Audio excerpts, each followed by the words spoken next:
नवरगाव सिंदेवाही मार्गावर शनिवारी सकाळी झालेल्या एका हृदयद्रावक अपघातात 45 वर्षीय व्यक्तीचा जागीच मृत्यू झाला, तर लिफ्ट घेऊन जाणारी एक तरुणी गंभीर जखमी झाली आहे। रस्त्याच्या दुरावस्थेमुळे दुचाकीचे संतुलन बिघडल्याने हा काळाचा घाला पडला। भारत गुणाजी बोरकर असे मृतकाचे नाव असून गौरी प्रभाकर धारणे असे जखमी तरुणीचे नाव आहे। मिळालेल्या माहितीनुसार नवरगाव येथील रहिवासी भारत बोरकर सकाळी 8:30च्या सुमारास कामासाठी सिंदेवाहीकडे निघाले होते। यावेळी नर्सिंग कोर्सला जाण्यासाठी गौरी धारणे हिने त्यांच्याकडे लिफ्ट मागितली होती।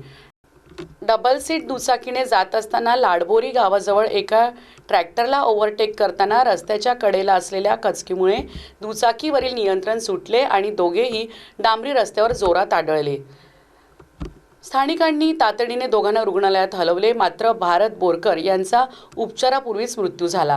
गंभीर जखमी गौरीला प्राथमिक उपचारानंतर पुढील उपचारांसाठी चंद्रपूर येथे हलविण्यात आले आहे। मृत भारत बोरकर यांच्या पश्चात आई, पत्नी आणि एक मुलगा असा परिवार आहे। घरातील कर्ता पुरुष गेल्याने कुटुंबावर दुःखाचा डोंगर कोसळला आहे। परिसरात शोक व्यक्त केला जात आहे। अरुंद रस्त्याच्या खराब अवस्थेमुळे निष्पाप जीवांचा बळी जात असल्याचे नागरिकांमध्ये बोलले जात आहे। सिंदेवाही पोलिसात मर्ग दाखल केला असून घटनेचा अधिक तपास करीत आहेत।